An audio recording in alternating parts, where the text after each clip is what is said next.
আসসালামু আলাইকুম। আজ রবিবার ৮ ফেব্রুয়ারি ২০২৬। স্বাগত প্রবাসী সিটি সৌদি বুলেটিনে, সাথে আছি আমি শাহনাজ পারভিন। শুরুতেই থাকছে শিরোনাম। শীঘ্রই সৌদির ঘরে ঘরে পণ্য পৌঁছে দিবে ড্রোন, সুখবর দিলেন মন্ত্রী। সৌদি সরকারের ব্যতিক্রমী উদ্যোগ, পাসপোর্ট পেতে যাচ্ছে কয়েক লাখ উট। সৌদি আমিরাত দ্বন্দ্ব বাড়ছেই, সম্পর্ক আরও খারাপ হওয়ার আশঙ্কা। নির্বাচন ঘিরে যানবাহন চলাচলে বিধিনিষেধ, বিশেষ ছাড় পাবেন প্রবাসীরা। শুরু হলো হজের কার্যক্রম, ভিসা ইস্যু শুরু করেছে সৌদি আরব। দর্শক, দেখছিলেন শিরোনাম, এবারে পুরো খবর। প্রবাসীদের জন্য নির্মাণ হচ্ছে দেশের প্রথম স্মার্ট সিটি, যেখানে থাকছে স্কুল, মসজিদ, হাসপাতাল, সুইমিং পুল, হেলিপ্যাড, পাঠাগার, জিম, সুপারমার্কেট, শিশু পার্ক সহ সকল নাগরিক সুবিধা। মাত্র ৩০ লাখ টাকা বিনিয়োগে মিলছে আকর্ষণীয় ফ্ল্যাট। প্লাটিনাম ইনভেস্টরদের জন্য ঢাকা বিমানবন্দরে ভিআইপি প্রোটোকল সুবিধা।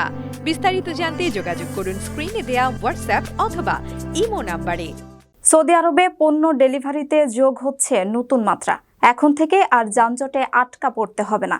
আকাশপথেই গ্রাহকের দুয়ারে পৌঁছে যাবে পার্সেল। দেশটির পরিবহন মন্ত্রী সালেহ বিন নাসের আল জাসের জানিয়েছেন, রিয়াদের কিং খালিদ বিমানবন্দরে ড্রোনের মাধ্যমে পণ্য সরবরাহের পরীক্ষামূলক কার্যক্রম চলছে পুরোদমে। সৌদি আরবকে বিশ্বমানের লজিস্টিক হাব হিসেবে গড়ে তুলতে শীঘ্রই এই আধুনিক প্রযুক্তির ব্যবহার শুরু হতে যাচ্ছে। পণ্য ও কার্গো পরিবহনে ড্রোনের আনুষ্ঠানিক অনুমোদন দেওয়ার খুব কাছাকাছি অবস্থানে রয়েছে সৌদি আরব। দেশটির পরিবহন ও লজিস্টিক পরিষেবা মন্ত্রী সালেহ বিন নাসের আল জাসের জানিয়েছেন, বর্তমানে এ নিয়ে জোরে সোরে পরীক্ষামূলক কার্যক্রম চলছে। ড্রোন লজিস্টিক্সকে রাজ্যের ভবিষ্যৎ পরিবহন ব্যবস্থার একটি অবিচ্ছেদ্য অংশ হিসেবে বিবেচনা করছে সৌদি সরকার। রিয়াদের কিং খালিদ আন্তর্জাতিক বিমানবন্দরে ইউপিএস এর একটি শিপিং অপারেশন সেন্টার উদ্বোধনের সময় মন্ত্রী এই তথ্য জানান। তিনি বলেন, সৌদি আরব আধুনিক প্রযুক্তির সমন্বয়ে তাদের সরবরাহ ব্যবস্থা বা সাপ্লাই চেইন অবকাঠামোকে ঢেলে সাজাচ্ছে। এর মূল লক্ষ্য হল বৈশ্বিক লজিস্টিক বিনিয়োগকারীদের আকৃষ্ট করা এবং দেশকে একটি বৈশ্বিক লজিস্টিক হাব হিসেবে প্রতিষ্ঠিত করা। সৌদি আরব গত কয়েক বছর ধরেই স্মার্ট লজিস্টিক্স ও ভবিষ্যৎমুখী পরিবহন ব্যবস্থার উপর গুরুত্ব দিচ্ছে। পণ্য পরিবহনে ড্রোনের ব্যবহার শুরু হলে তা দেশটির ই-কমার্স ও ডেলিভারি সেবায় বৈপ্লবিক পরিবর্তন আনবে বলে ধারণা করা হচ্ছে। দুর্গম এলাকায় দ্রুত পণ্য পৌঁছানো এবং শহরাঞ্চলে যানজট এড়িয়ে ডেলিভারি নিশ্চিত করতে এই প্রযুক্তি কার্যকর ভূমিকা রাখবে। সৌদি আরবের ঐতিহ্য ও সংস্কৃতির সঙ্গে মিশে আছে উট। এবার সেই উটদের জন্যই ডিজিটাল পাসপোর্ট চালুর উদ্যোগ নিতে যাচ্ছে সৌদি সরকার। দেশটির পরিবেশ ও কৃষি মন্ত্রণালয় জানিয়েছে, উটের মালিকানা, বংশ পরিচয় এবং স্বাস্থ্যের খুঁটিনাটি তথ্য সংরক্ষণেই এই উদ্যোগ। সরকারি হিসেবে দেশটিতে বর্তমানে প্রায় ২২ লাখ উট রয়েছে। এই বিশাল খাতের শৃঙ্খলা ফেরাতে এবং রোগবালাই নিয়ন্ত্রণে এই পাসপোর্ট বড় ভূমিকা রাখবে। লাখ লাখ উটের জন্য আনুষ্ঠানিকভাবে উট পাসপোর্ট চালুর সিদ্ধান্ত নিয়েছে সৌদি আরব। সরকারের ভাষ্য অনুযায়ী এই উদ্যোগের মাধ্যমে উটের পরিচয়, মালিকানা ও ব্যবস্থাপনা আরও কার্যকর ও স্বচ্ছ করা সম্ভব হবে। সৌদি সরকারের পরিবেশ, পানি ও কৃষি মন্ত্রণালয় জানিয়েছে, উট পালন খাতকে আধুনিক ও সংগঠিত করতেই এই পাসপোর্ট ব্যবস্থা চালু করা হচ্ছে। এর ফলে উট সংক্রান্ত একটি নির্ভরযোগ্য ডিজিটাল তথ্য ভাণ্ডার তৈরি হবে, যা রোগ নিয়ন্ত্রণ, বংশগত তথ্য সংরক্ষণ এবং বাণিজ্যিক ব্যবস্থাপনাতেও সহায়ক হবে। মন্ত্রণালয়ের সামাজিক যোগাযোগ মাধ্যমে প্রকাশিত একটি ভিডিওতে উটের পাসপোর্টের নমুনাও দেখানো হয়েছে, যেখানে সবুজ রঙের পাসপোর্টে সৌদি আরবের জাতীয় প্রতীক ও সোনালী রঙের উটের ছবি দেখা যায়। সরকারি হিসাব অনুযায়ী ২০২৪ সালে সৌদি আরবে প্রায় ২২ লাখ উট রয়েছে। এই খাত থেকে প্রতি বছর দেশটির অর্থনীতিতে ২ বিলিয়ন রিয়ালের বেশি অবদান আসে।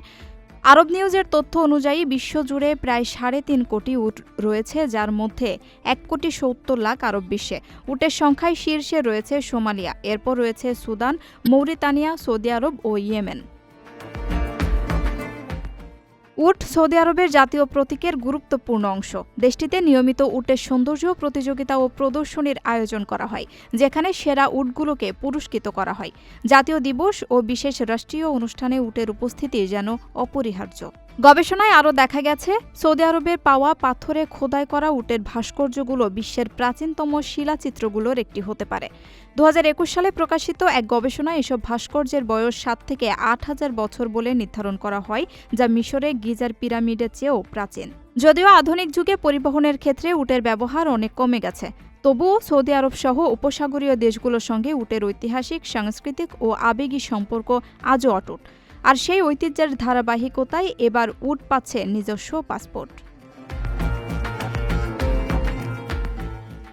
আপনার স্বপ্নগুলো আকাশ ছুবে প্রবাসীর হেলিকপ্টারের মাধ্যমে। বিয়ে, জন্মদিন অথবা যে কোনো বিশেষ প্রয়োজনে হেলিকপ্টার ভাড়া করতে যোগাযোগ করুন স্ক্রিনে দেয়া নাম্বারে। প্রবাসীর হেলিকপ্টার, নিরাপদ ও সাশ্রয়ী বাহনের বিশ্বস্ত নাম। মধ্যপ্রাচ্যের দুই প্রভাবশালী দেশ সৌদি আরব ও সংযুক্ত আরব আমিরাত এখন মুখোমুখি। ইয়েমেন ইস্যু এবং আঞ্চলিক প্রভাব বিস্তার নিয়ে দুই দেশের মধ্যে যে ঠান্ডা লড়াই চলছিল তা এখন অনেকটাই প্রকাশ্যে। বিশ্লেষকরা বলছেন, অর্থনীতি ও ভূ রাজনীতিতে একে অপরকে ছাড়িয়ে যাওয়ার প্রতিযোগিতাই এই দূরত্বের মূল কারণ। এই স্নায়ুযুদ্ধ ভবিষ্যতে মধ্যপ্রাচ্যের সমীকরণে বড় পরিবর্তন আনতে পারে বলে আশঙ্কা করা হচ্ছে। ইয়েমেনে সংযুক্ত আরব আমিরাত সমর্থিত বিচ্ছিন্নতাবাদীদের উপর সৌদি আরবের সাম্প্রতিক বিমান হামলা কেবল একটি সামরিক পদক্ষেপ নয়, বরং এটি মধ্যপ্রাচ্যের ভূরাজনীতিতে এক গভীর ফাটলের স্পষ্ট ইঙ্গিত। ইয়েমেনের মুকাল্লা বন্দরে আমিরাতের অস্ত্রবাহী চালান ধ্বংস এবং এসটিসি ঘাঁটিগুলোতে রিয়াদের আক্রমণের মধ্য দিয়ে দুই উপসাগরীয় মিত্রের দীর্ঘদিনের ঘনিষ্ঠ সম্পর্কের বিচ্ছেদে সুর বেজে উঠেছে। বিশ্লেষকদের মতে এটি আরব বসন্ত পরবর্তী আঞ্চলিক ব্যবস্থায় এক বড় পরিবর্তনের সূচনা। আরব বসন্তের পর রিয়াদ ও আবুধাবি যেভাবে কাঁধে কাঁধ মিলিয়ে কাতার বিরোধী অবরোধ কিংবা আঞ্চলিক রাজনীতি নিয়ন্ত্রণ করেছে, সেই সমীকরণ এখন অতীত। সৌদি যুবরাজ মোহাম্মদ বিন সালমান স্পষ্ট বার্তা দিয়েছেন যে ইয়েমেন থেকে সুদান পর্যন্ত মিলিশিয়া বাহিনী দিয়ে আমিরাতের প্রভাব বিস্তারের কৌশল আর নীরবে মেনে নেওয়া হবে না। রিয়াদের কঠোর অবস্থানের মুখে এসটিসির মতো আমিরাত ঘনিষ্ঠ গোষ্ঠীগুলো এখন অস্তিত্ব সংকটে, যার ফলে আঞ্চলিক রাজনীতিতে আবুধাবি ক্রমশ কোণঠাসা হয়ে পড়ছে। এই সামরিক ও কূটনৈতিক উত্তেজনার সমান্তরালে চলছে তুমুল মিডিয়া যুদ্ধ। সৌদি সংবাদ মাধ্যমগুলো অভিযোগ করছে, আমিরাত ইসরায়েলের স্বার্থে আরব বিশ্বকে খণ্ড বিখণ্ড করার খেলায় মেতেছে এবং উত্তর আফ্রিকায় অস্থিরতা ছড়াচ্ছে। অন্যদিকে আমিরাত সরাসরি জবাব না দিলেও তাদের হয়ে মাঠে নেমেছে ইসরায়েলপন্থী মার্কিন লবি ও গণমাধ্যম। সেখানে সৌদি আরবের বিরুদ্ধে আব্রাহাম চুক্তি বিরোধী এবং 9/11 হামলা প্রসঙ্গ টেনে আক্রমণাত্মক প্রচারণা চালানো হচ্ছে। দুই দেশই এখন নিজেদের রাজনৈতিক বিশ্বাসযোগ্যতা রক্ষায় সর্বাত্মক প্রচারণা যুদ্ধে লিপ্ত। ক্ষমতার এই দ্বন্দ্বে মধ্যপ্রাচ্যের নতুন জোটের আভাস মিলছে। লোহিত সাগর ও হর্ন অব আফ্রিকায় আমিরাতের প্রভাব খর্ব করতে সৌদি আরব, মিশর ও সোমালিয়া একজোট হচ্ছে। এমনকি এক সময়ের প্রতিপক্ষ তুরস্ক ও পাকিস্তানের সঙ্গে রিয়াদের প্রতিরক্ষা চুক্তির গুঞ্জনও শোনা যাচ্ছে, যা একটি ইসলামিক ন্যাটো গঠনের সম্ভাবনার দিকে ইঙ্গিত করে। জামাল খাশোগি হত্যাকাণ্ডের পর আন্তর্জাতিক চাপ কাটিয়ে মোহাম্মদ বিন সালমান এখন নিজেকে আরব ও মুসলিম বিশ্বের একক নেতা হিসেবে প্রতিষ্ঠিত করার পথে হাঁটছেন। অন্যদিকে আঞ্চলিক মিত্র হারিয়ে আমিরাত এখন ভারত ও ইসরায়েলের সঙ্গে সম্পর্ক গভীর করার মাধ্যমে নিজেদের অবস্থান শক্ত করার চেষ্টা করছে। জাতীয় নির্বাচন ঘিরে সারা দেশে যান চলাচলে কড়াকড়ি আরোপ করা হয়েছে। ভোটের দিন অর্থাৎ 12 ফেব্রুয়ারি সব ধরনের যান চলাচল বন্ধ থাকবে। তবে প্রবাসীদের জন্য বিশেষ ছাড় দিয়েছে নির্বাচন কমিশন। কর্তৃপক্ষ জানিয়েছে, বিদেশগামী বা বিদেশ ফেরত যাত্রীরা পাসপোর্ট ও বিমানের টিকিট দেখালে নির্বিঘ্নে বিমানবন্দরে যাতায়াত করতে পারবেন। তাই নির্বাচনের দিন ফ্লাইট থাকলেও দুশ্চিন্তার কোনো কারণ নেই রেমিটেন্স যোদ্ধাদের। ত্রয়োদশ জাতীয় সংসদ নির্বাচন ও গণভোট উপলক্ষে সারা দেশে যানবাহন চলাচলে বিধিনিষেধ আরোপ করেছে সরকার। প্রজ্ঞাপন অনুযায়ী ভোটের দিন 12 ফেব্রুয়ারি ট্যাক্সিক্যাব, পিকআপ, মাইক্রোবাস ও ট্রাক চলাচল বন্ধ থাকবে।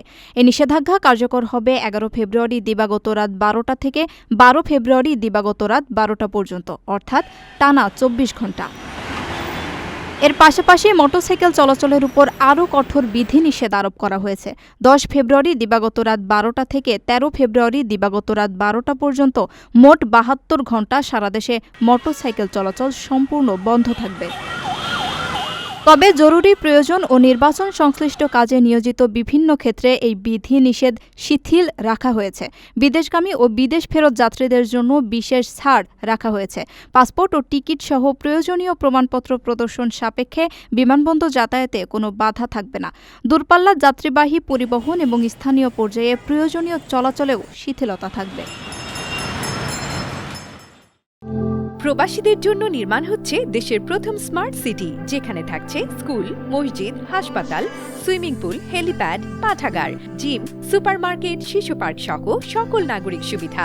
মাত্র ৩০ লাখ টাকা বিনিয়োগে মিলছে আকর্ষণীয় ফ্ল্যাট। প্লাটিনাম ইনভেস্টরদের জন্য ঢাকা বিমানবন্দরে ভিআইপি প্রোটোকল সুবিধা। বিস্তারিত জানতে যোগাযোগ করুন স্ক্রিনে দেয়া হোয়াটসঅ্যাপ অথবা ইমো নাম্বারে। হজ যাত্রীদের যাত্রা নির্বিঘ্ন করতে আগে ভাগেই প্রস্তুতি সেরে নিচ্ছে সৌদি আরব। আজ রোববার থেকে আনুষ্ঠানিকভাবে 2026 সালের হজের ভিসা ইস্যু শুরু করেছে দেশটির হজ ও ওমরা মন্ত্রণালয়। জানানো হয়েছে, আগামী 18 এপ্রিল বিশ্বের বিভিন্ন দেশ থেকে হজের প্রথম ফ্লাইট সৌদি আরবে পৌঁছাবে। সুষ্ঠু ব্যবস্থাপনার স্বার্থে মার্চ মাসের মধ্যে সব ভিসা প্রক্রিয়া শেষ করার লক্ষ্যমাত্রা নির্ধারণ করা হয়েছে। এখন পর্যন্ত প্রায় 7.5 লাখ হজ যাত্রী নিবন্ধন সম্পন্ন করেছেন। আজ রোববার থেকে 2026 সালের হজ মৌসুমের জন্য ভিসা ইস্যু শুরু করেছে সৌদি আরব। দেশটির হজ ও ওমরা মন্ত্রণালয় জানিয়েছে, হাজিদের সৌদিতে আগমনের বহু আগেই সেবার প্রস্তুতি জোরদার ও প্রস্তুতিমূলক কার্যক্রম সহজতর করার চলমান উদ্যোগের অংশ হিসেবেই এই পদক্ষেপ নেওয়া হয়েছে। মন্ত্রণালয়ের ঘোষণা অনুযায়ী 2026 সালের হজের জন্য প্রাথমিক প্রস্তুতি শুরু হয় গত বছরের 8 জুন থেকেই। সেই সময় থেকেই বিভিন্ন দেশের হজ অফিসগুলোকে পরিকল্পনার প্রাথমিক নথি ও দিক নির্দেশনা পাঠানো হয়। এরই ধারাবাহিকতায় ডিজিটাল প্ল্যাটফর্ম নুসুক মাসারের মাধ্যমে পবিত্র মক্কা ও মদিনার তাঁবুসহ অন্যান্য আবাসন সংক্রান্ত বিস্তারিত তথ্য সরবরাহ করা হয়েছে। মন্ত্রণালয়ের ঘোষণা অনুযায়ী মার্চ মাসের মধ্যে ভিসা দেওয়ার যাবতীয় প্রক্রিয়া শেষ করে হাজিদের আগমনের তথ্য জমা দিতে হবে। সৌদি আরবের হজ ও ওমরা মন্ত্রণালয় জানিয়েছে, 2026 সালের 18 এপ্রিল থেকে প্রথম দফার হজযাত্রীরা সৌদি আরবে পৌঁছাতে শুরু করবেন। এর মাধ্যমে হজের চূড়ান্ত পর্যায়ের কার্যক্রম শুরু হবে। মন্ত্রণালয় আরও জানিয়েছে, এবারের হজের জন্য এরই মধ্যে প্রায় 7.5 লাখ হজযাত্রী নিবন্ধন সম্পন্ন করেছেন। এদের মধ্যে 30,000 হাজি সরাসরি নিজ দেশ থেকে প্যাকেজ বুকিং দিয়েছেন।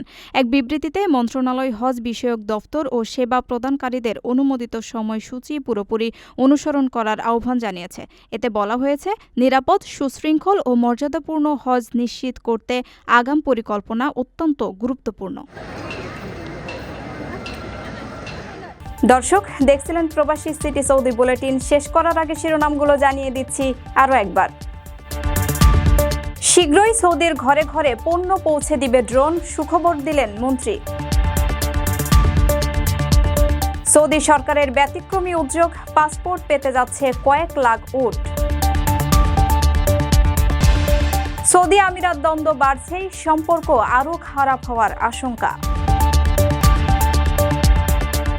নির্বাচন ঘিরে যানবাহন চলাচলে বিধিনিষেধ, বিশেষ ছাড় পাবেন প্রবাসীরা।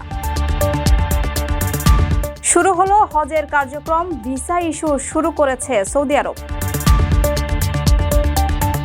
এই ছিল সৌদি বুলেটিনের আজকের আয়োজনে। প্রবাসের সর্বশেষ সংবাদ পেতে ভিজিট করুন probastime.com, সাবস্ক্রাইব করুন আমাদের ইউটিউব চ্যানেল, চোখ রাখুন ফেসবুক পেজে।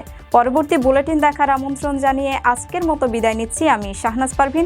সে পর্যন্ত সবাই ভালো থাকবেন, নিরাপদে থাকবেন। আল্লাহ হাফেজ।